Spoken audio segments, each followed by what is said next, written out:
Bem-vindos a mais uma análise aprofundada.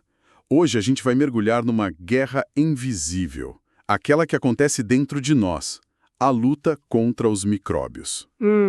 E claro, a primeira imagem que vem na cabeça é Alexander Fleming, a penicilina, 1928. Mas o que as fontes que a gente analisou mostram é que essa guerra, na verdade, é milenar. Muito mais antiga. Exato. Há 3.000 anos, médicos chineses já usavam tipo bolores em feridas. E os sumérios, aparentemente, a receita deles incluía misturas com cerveja e vinho. Nada mal para começar um tratamento. Pois é. Mas olha, sem dúvida, e para o pessoal que está na faculdade de medicina, nosso objetivo aqui é justamente ir além, sabe? Construir os pilares do raciocínio clínico. Certo. A ideia não é, de jeito nenhum, decorar uma lista de remédios, é entender a estratégia. Como é que as nossas armas, os antimicrobianos, funcionam de verdade? E por que elas estão falhando cada vez mais? E como organizar tudo isso, né? Exato. Como a gente organiza esse arsenal para tomar a decisão certa? Entender esses fundamentos é o que separa, assim, uma prescrição qualquer de uma prescrição inteligente. Perfeito. Então a nossa missão hoje é essa, é entender a estratégia. O que as fontes deixam claro é que os antibióticos de sucesso são, na verdade, sabotadores. É uma boa palavra. Eles não atacam de frente. Eles exploram falhas no projeto da bactéria e transformam os processos vitais dela em armas de autodestruição. Vamos organizar a conversa, então, como uma corrida armamentista. Primeiro, a gente analisa nosso arsenal, nossas táticas. Depois, a gente vê como as bactérias revidam, com as estratégias de defesa delas. Combinado. Vamos começar, então, pelo nosso arsenal. Se a gente pensar na bactéria como uma fortaleza, o primeiro passo é achar os pontos fracos. Onde que os antimicrobianos miram para causar mais dano? Qual é o alvo principal? Essa analogia da fortaleza é perfeita. E o alvo mais clássico é justamente a muralha, a parede celular. A muralha. Isso. A maioria das bactérias tem essa estrutura super rígida de peptidoglicano que dá forma e protege ela. E a grande sacada é que as nossas células não têm nada parecido. Ah, e aí que entra a toxicidade seletiva. Exatamente.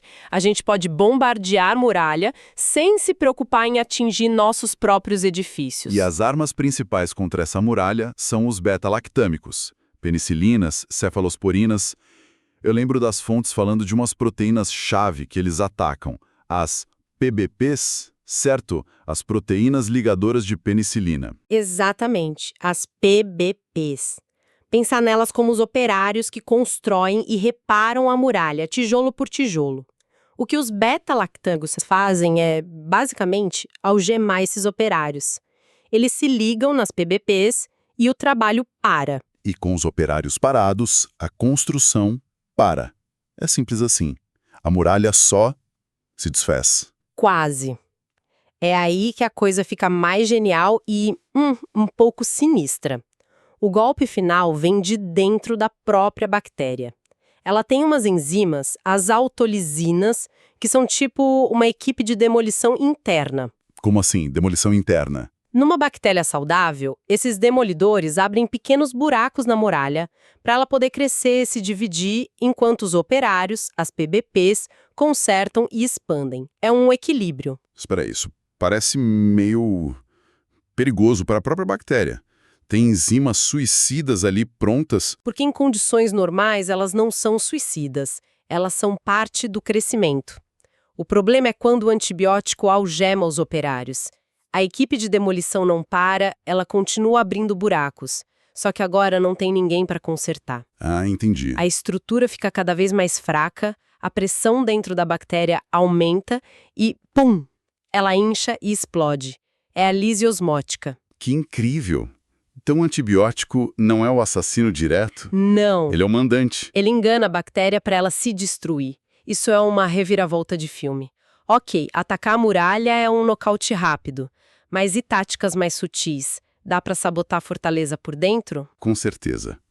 O segundo grande alvo é a linha de produção, a fábrica de proteínas da bactéria.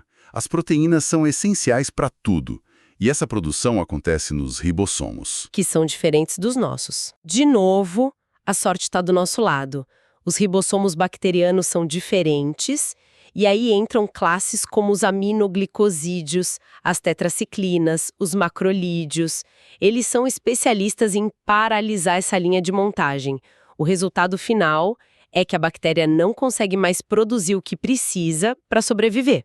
Então, se o ataque à parede é uma demolição, atacar a síntese de proteínas seria mais como cortar os suprimentos. Matar a bactéria de fome aos poucos. Exatamente. E isso nos leva à distinção entre fármacos bactericidas, que matam direto, e os bacteriostáticos, que só impedem a multiplicação. Como as tetraciclinas. Isso. Ao paralisar a fábrica, você dá tempo para o sistema imune do paciente vir e eliminar as bactérias enfraquecidas. A escolha entre uma estratégia e outra depende muito da gravidade da infecção, das condições da pessoa. Faz todo sentido. Já sabotamos a muralha, a fábrica... Que mais? E o centro de comando, o DNA da bactéria. O centro de comando é o terceiro alvo. A classe das quinolonas é especialista nisso. Elas miram numa enzima chamada DNA-girase. DNA-girase. Pensa nela como o bibliotecário que organiza e desenrola o DNA para ele ser lido e copiado. Sem a DNA-girase, o material genético vira um emaranhado caótico. Ela não consegue mais se replicar, não consegue dar ordens. É como embolar todos os manuais da fortaleza. Isso. Paralisa tudo. E as fontes ainda citam um quarto mecanismo, que me parece o mais elegante. Uma espécie de espionagem, um bloqueio nas vias metabólicas. O exemplo clássico é a combinação de sulfonamidas com trimetoprima. Ah, essa é uma obra de arte da farmacologia. Funciona assim. As bactérias precisam produzir seu próprio ácido fólico. É vital para fazer DNA. A gente pega isso da dieta. A gente não produz. Não. Então, as sulfonamidas bloqueiam o primeiro passo dessa linha de produção de ácido fólico na bactéria. E a trimetoprima, por sua vez, bloqueia um passo mais à frente, na mesma linha. É um ataque duplo, em sequência. Exato. E o detalhe mais brilhante é a precisão da trimetoprima. A enzima bacteriana que ela ataca é entre 50.000 e 100.000 vezes mais sensível ao fármaco do que a nossa enzima correspondente. 100.000 vezes? Isso não é um martelo, é um rifle de precisão. Ok, então temos um arsenal de armas super inteligentes. Mas as fontes mostram que a fortaleza não é estática. Ela aprende, se adapta. É uma corrida armamentista e parece que a gente está começando a perder. Como as bactérias revidam? E aqui a história fica mais preocupante. A primeira e mais famosa estratégia de defesa é desenvolver uma contra-arma. Tipo um sistema de defesa antimísseis. Que destrói o nosso ataque. Isso, a bactéria produz enzimas que destroem nosso antibiótico antes que ele chegue ao alvo. O exemplo mais famoso são as beta-lactamases. Elas quebram o anel beta-lactâmico das penicilinas e inutilizam o míssil. E a nossa resposta foi criar um míssil que já vem com um escudo, né? Essa é a lógica de associar a amoxicilina com o ácido clavulânico. Precisamente. O ácido clavulânico não tem ação antibiótica. Ele funciona como uma isca. Ele se liga na beta-lactamase e a neutraliza, se sacrificando para que a amoxicilina, o míssil de verdade, tenha o caminho livre. É uma tática de 2 contra 1. Exato. Mas isso não vira um ciclo infinito. A gente cria um inibidor, a bactéria evolui para resistir a ele e assim vai. Esse é o cerne da corrida armamentista. E as bactérias têm outros truques. Se elas não conseguem destruir nossa arma, elas partem para o plano B. Alterar o alvo. Mudar fechadura, para nossa chave não funcionar mais. Perfeito. O exemplo mais dramático disso é o MRSA, o Staphylococcus aureus resistente à meticilina. Um problema gravíssimo em hospitais. O MRSA. Ele tem um gene extra, o gene MKA. Esse gene manda a bactéria construir um novo tipo de operário para a muralha, uma PBP diferente, a PBP2A. O problema é que nossos antibióticos não conseguem se ligar nesse novo operário. O míssil chega, mas o alvo agora é blindado. E os dados das fontes sobre isso no Brasil são alarmantes. Uma taxa de resistência de quase 44% do S. aureus à meticilina em infecções hospitalares. 43,7%. É quase metade. Na prática, em quase metade das vezes, a primeira linha de defesa contra uma infecção grave por estafilococo já é inútil. Exatamente. Esse número não é abstrato.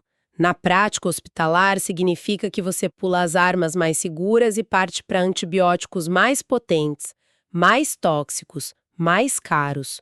Os canhões do nosso arsenal, como a vancomicina. É um problema muito real. No leito do paciente... Ok, elas podem destruir nossas armas ou blindar o alvo.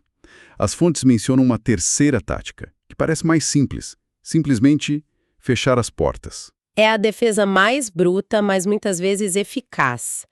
Pensa na membrana externa de algumas bactérias, as gram-negativas, como um segundo muro. Certo. Para atravessar esse muro, os antibióticos usam portões específicos, canais chamados porinas, o que algumas bactérias aprenderam a fazer. Elas param de construir os portões, fecham tudo. E aí o antibiótico não entra. Não entra. O exército pode estar lá fora com todo o seu poder, mas se não consegue entrar, a batalha nem começa. Fascinante. Mas vamos trazer para a realidade. Estou na enfermaria com um paciente com uma infecção grave. Tenho esse arsenal todo e uma bactéria cheia de truques. Como eu decido qual arma usar? Não posso só atirar no escuro, certo? De jeito nenhum. Atirar no escuro é como se acelera a resistência. É aí que entra a nossa principal ferramenta de inteligência. O antibiograma. O antibiograma. É um exame de laboratório que pega a bactéria daquele paciente e coloca ela num campo de provas contra vários antibióticos. O resultado diz quais armas funcionam e quais são inúteis para aquela batalha. É o nosso relatório de inteligência. Mas ele é sempre necessário. Ótima pergunta. Não. Para alguns inimigos, as táticas são previsíveis. As fontes citam o Streptococcus pyogenes, da faringite. Ele continua universalmente sensível à penicilina G. A arma mais antiga. A mais antiga. Nesses casos, pedir um antibiograma é desnecessário. O mesmo vale aqui no Brasil para o agente da sífilis, do tétano. A inteligência é crucial para os inimigos imprevisíveis, que é o caso da maioria das bactérias em hospital. E nesse contexto, as fontes falam de resistência cruzada. Se uma bactéria é resistente a uma arma de uma família, tipo o Macrolídeos, ela provavelmente vai ser resistente a todas as outras da mesma família. É isso. Em geral, sim. As armas da mesma família têm um design parecido. Então, se a bactéria cria um escudo para uma, ele deve funcionar para as primas. Mas, e este é um ponto sutil e importante, não é uma regra universal. E acho que sei o exemplo que você vai dar. O da penicilina contra os estafilococos. Exatamente. Um estafilococo clássico, produtor de penicilinase, vai destruir a penicilina G. A enzima dele mastiga o anel. Mas a gente desenvolveu a oxacilina, que também é uma penicilina, mas com uma blindagem extra em volta do anel. Então a enzima não consegue atacar. Não consegue morder a oxacilina. Então, a bactéria é resistente a uma penicilina, a G, mas sensível a outra, a oxacilina, mesmo sendo da mesma classe. Isso mostra o nível de detalhe que essa guerra chegou. Certo. Então, para amarrar tudo, a gente viu as táticas de sabotagem dos antibióticos atacando muralhas, fábricas, centros de comando, e, em resposta, os contra-ataques das bactérias com seus sistemas antimísseis, alvos blindados e portões fechados. Exato.